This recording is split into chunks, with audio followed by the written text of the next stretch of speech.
So before I properly start this video, I just wanted to start by saying a huge thank you to everyone that has subscribed to me recently, also to everyone that have supported me since the beginning, and also to anyone that might have found me in the middle of this booktube journey that I'm currently on. Thank you so much for joining me, watching me, and hopefully you will stick around because I have a lot of exciting videos coming up this summer. For one of them you can actually be involved. On July 1st it's my booktube birthday. It will be 1 year since I made my first ever booktube video. I want you to pick my TBR for July. If you could decide a book for me to read in July, let me know, leave it in the comments down below. Anything goes. I know I have regretted saying that before, but truly, anything goes. You get to decide my TBR for July. So please, leave a comment down below, write a book that you want me to read, and hopefully you'll stick around. I'm very happy doing this, I'm enjoying it so much, so once again, from the bottom of my heart, thank you so much. And now, back to your regularly scheduled content.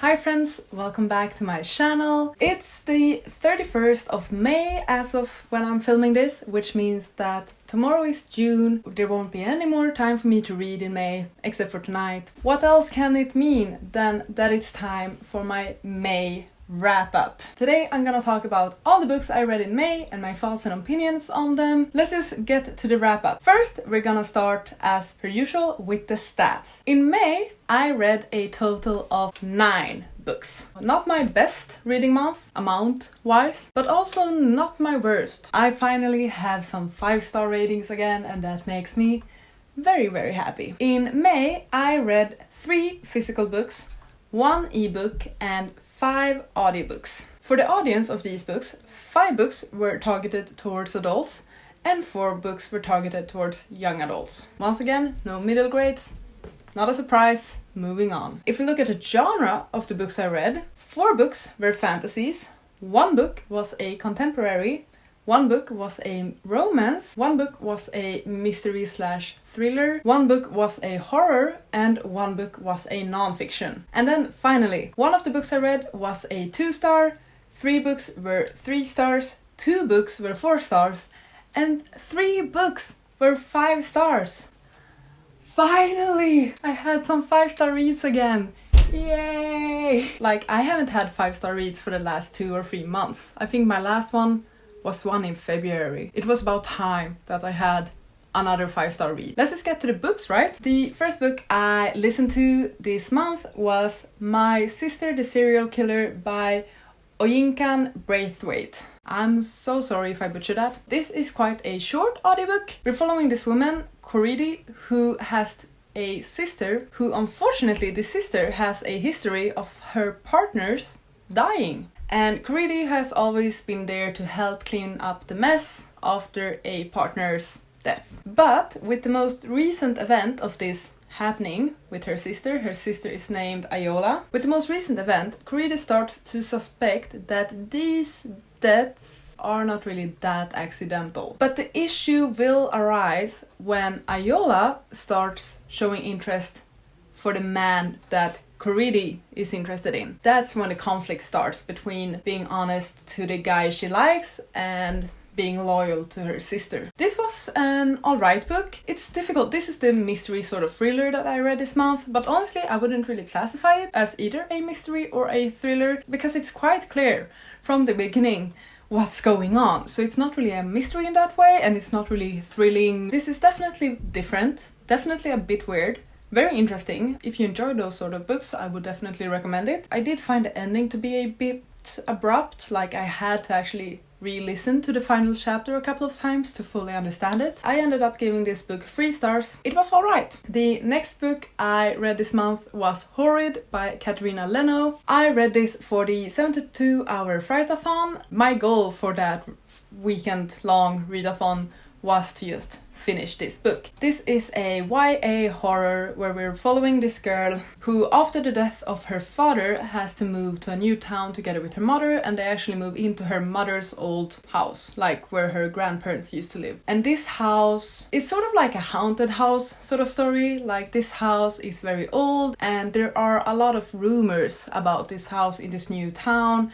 and also about the girl's family and like the grandparents and what happened in that house and so on. Don't really want to say too much because I think you should go into this blind. I really enjoyed this book. I liked the writing, the pacing was great, and like the overall vibe of this book was really good. The plot is not like the most incredible and scary plot, I would say, but like the vibe of it, the atmosphere that you got when reading this book, and also like, as I said, the pacing, so good. I did enjoy the characters. Very solid book. I ended up giving this book 4 stars, and I am definitely curious to read more by this author. The third book I read this month was Becoming by Michelle Obama. This is Michelle Obama's memoir / autobiography. She's telling everything. She starts from when she was a little girl, growing up in her old family home with her parents and her brother, and then like going to school, high school, university, getting her first job, meeting Barack, trying to figure out what she wants to do with her life, supporting Barack in his life decisions, and then suddenly ending up as the First Lady of the United States of America. As you do. This book was incredible. I loved it so much. Like, it was so descriptive, and I really felt like I was there, feeling the things that she was feeling. The way she told the story, it read more like fiction than non-fiction, I would say. Like, there was a good pacing to it, good descriptions. I really loved this book. It made me smile so much, especially the chapter where she met Barack and like how their love story sort of developed. But it also made me want to cry, and there are so many great lessons. Just hearing that a woman like Michelle Obama was uncertain about her future, what she wanted to do, despite the fact that she already had a well-paying job and an education and a career, and she wasn't sure that that was what she wanted to do. That means a lot for me to hear, because I'm kind of feeling like I'm still trying to figure things out. Hearing that you can change your mind whenever, when you're 27, when you're 35, when you're 50, it means a lot. Highly recommend this book. 5 stars, of course. After Becoming, I read The Assassin's Curse, the first book in this bind-up called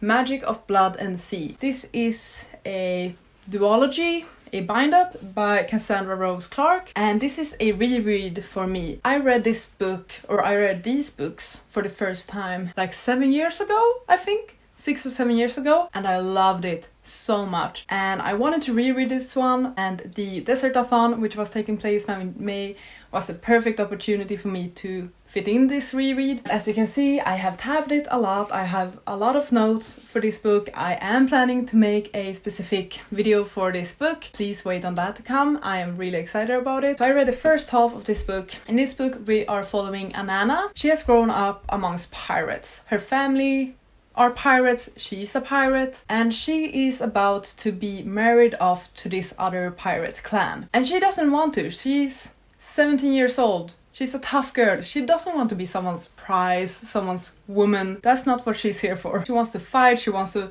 have her own ship on the ocean. So she runs away. She runs off away on the back of a camel and never looks back, goes into the desert. This family, they send an assassin after her. Therefore the title, The Assassin's Curse. We're getting to that part. This assassin ends up catching up to Anana, but in his attempt to assassin her, she accidentally ends up saving his life. First of all, oh, how the turntables have turned, right? But because she saves his life, he's actually cursed to protect her, which kind of defeats the purpose and is a bit contradicting to the fact that he was supposed to kill her. So together they go on this quest to figure out how to break the curse. Therefore the name, The Assassin's Curse.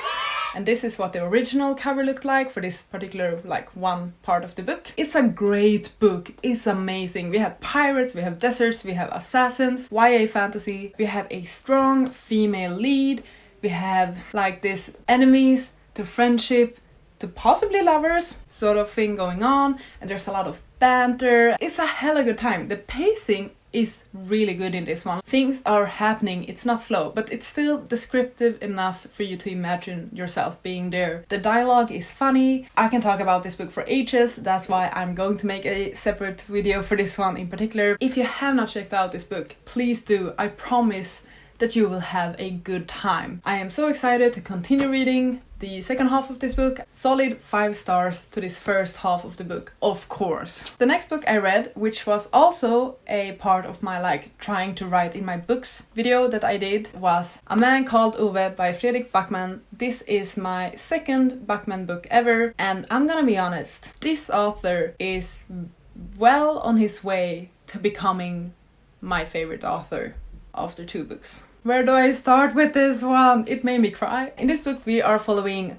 Ove. He is a 59-year-old man. He's very simple-minded. He's this typical grumpy, old, sort of not the kindest and nicest, at least what you think at first, sort of man. He has his reasons for being this way, but once you get to know him and his story, I love this book so much. Fredrik Backman has a way with words. In one page, he can make me laugh, then cry, and then laugh again. Which is insane. The mood swings I have reading these books. But it's so beautifully written. The way he describes emotions and characters. The characters in this book are people you know. You have met them, you have seen them, you have heard about them. Of course I gave it 5 stars. I really, really do enjoy these books, and I'm so excited to continuing to explore Fredrik Backman and to also reread some of his books. The way these books make you feel is something special. Also, I just want to mention quickly trigger warnings for multiple suicide attempts. The next book I read in May was Take a Hint, Danny Brown by Talia Hibbert. This is the second book in the Brown Sisters trilogy. In this book we are following Danny,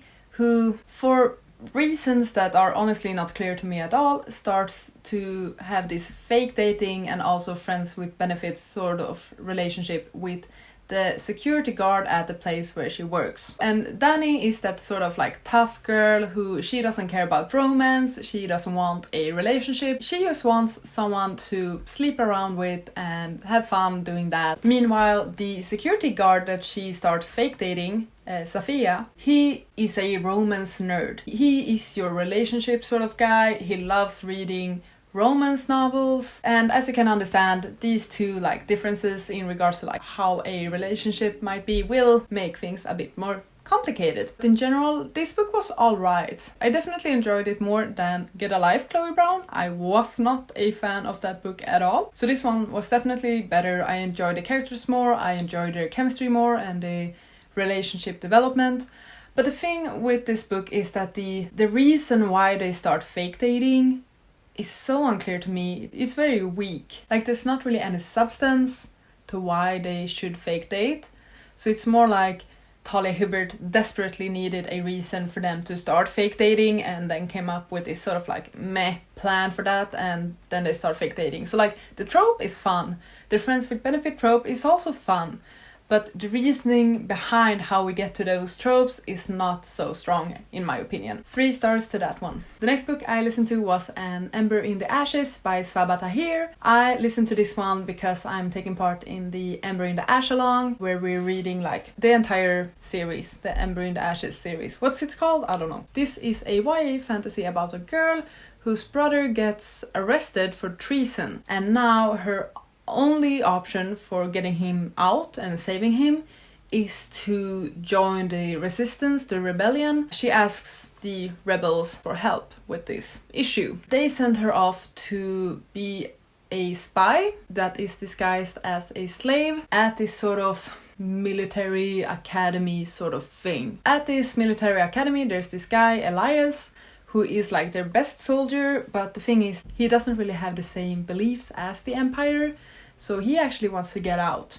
He's trying to figure out how he can get the hell out of that school and that environment and not kill people. I honestly didn't care about this book too much. The plot is interesting, but I didn't really connect to the characters. I actually found them a bit annoying, and I found the writing to be a bit repetitive. And with repetitive I mean this. The girl, every time she was going through hardships, every time she had to do something she didn't want to, or she was in pain or something, she always had to remind herself, I'm doing this for my brother. But no, I have to be strong. I need to think of my brother. But I'm doing this for my brother. And like that was repeated every single chapter that she was in. We get it. You're doing this for your brother. You need to be strong for your brother. Please, you don't need to tell me that every single time you get hurt. Kind of the same vibe with the guy, Elias. He was in the situation where he had conflicting feelings about his best friend, Helena, because something had started to change between them. There was some sort of tension, and he was so conflicted. He was always like, ooh, I want to kiss her. But no, I can't. She's my best friend. Oh, her hair looks so lovely today. I want to touch it. No, but I can't. She's my best friend. Imagine us two as a couple doing coupley things. But no, what am I thinking? She's my best friend. You get what I mean? Basically, the guy is just horny. It was a bit repetitive in that way, the writing, like their motivations for why they did or didn't do things were repeated multiple times throughout the books, and that got a bit tedious. There could have been a greater focus on the academy part of this book. That would have been enjoyable. There could also be more focus on the political part of the story. That could have been really interesting. But no, instead there was a focus on this magical competition, which we of course always love. The way that this was executed in this book, it was set up with like 3 or 4 trials. I don't know, I didn't enjoy the trials. Like, it was not interesting at all. I ended up giving this book 3 stars. I will continue with the series. I am a bit curious about what will happen next. Hopefully there will be a bit more of a political intrigue and stuff like that. Perhaps some character development. Those are my thoughts on An Ember in the Ashes. The next book that I read was The Song of Achilles by Madeline Miller. Finally, I got to reading this book. You will now get it back, Veronica. This is basically the story of the Trojan War, focused on Achilles, told through the point of view of Patroclus. And yes, this is a love story. Prepare for that. LGBTQ plus representation. And of course, a lot of Greek mythology. The writing in this book is beautiful. It's stunning.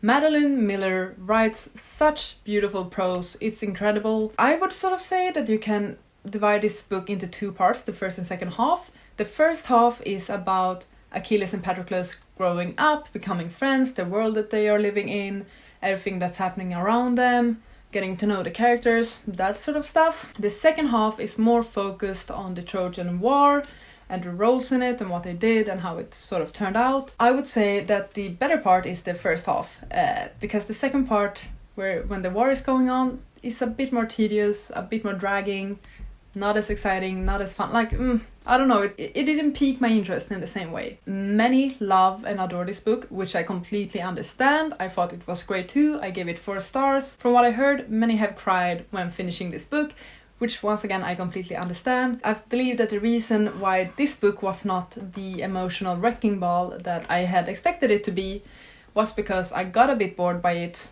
by the second half of the book, and when I finally reached the sad parts of this book, I had kind of lost interest. I was a bit tired. I just wanted it to be over. So yeah, no, I didn't cry while reading this book. I still think it's a great book. I highly recommend it. Beautiful writing.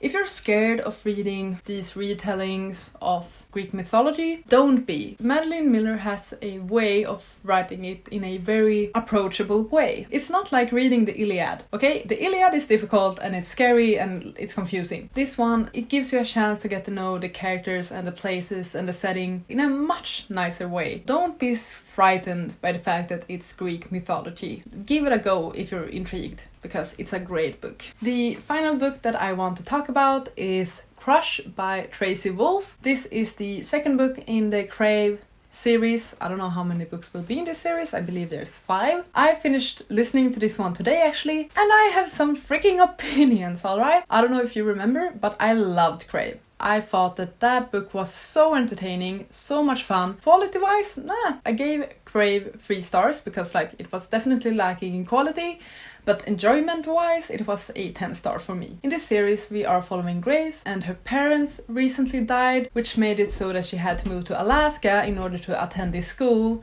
where her uncle is the principal. And this school, of course, turns out to be something different. And it's your typical trashy YA romance fantasy, and it's so good at being just that. Does what it's supposed to do so well. If you can get a prize for being the best, worst YA trashy romance fantasy, Crave is the book for that prize. So Crush is the second book. Oh boy, was I not a fan of this book. Still, like, the writing is super entertaining, as well as the settings and the characters. They are all so much fun. But this time I did not like the plot. First of all, there were too many plots going on. We have this gargoyle thing, we have this start of a love triangle, and we also have this like paranormal magical competition.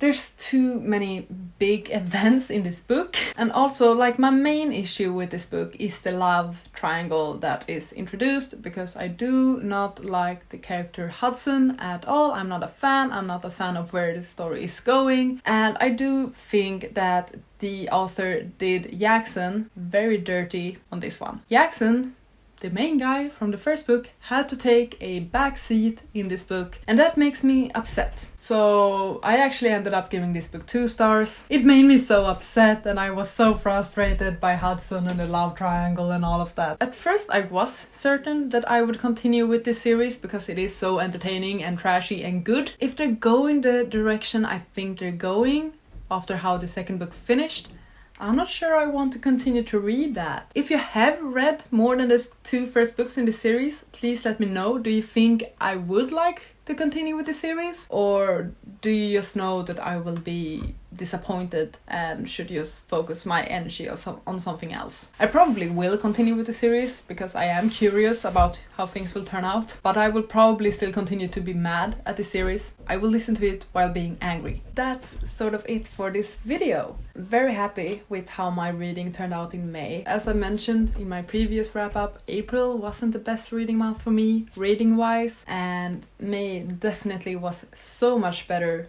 than April. Finally got some 5-star reads, finally read some books that I've been meaning to read for a while. Just like a fun variety of books. So very happy with how my May reading turned out. I'm super excited for June and the books I'll be reading in June. If you haven't seen my June TBR, please check it out. I'll link it somewhere. And as I said in the intro, thank you so much to everyone that has been following, subscribing, liking, commenting, viewing, clicking, whatever. It means the world. So thank you so much. If you have any book recommendations, please let me know. Write them down below. Thank you so much for watching this video. Please take care, and I'll see you on the next one. Goodbye!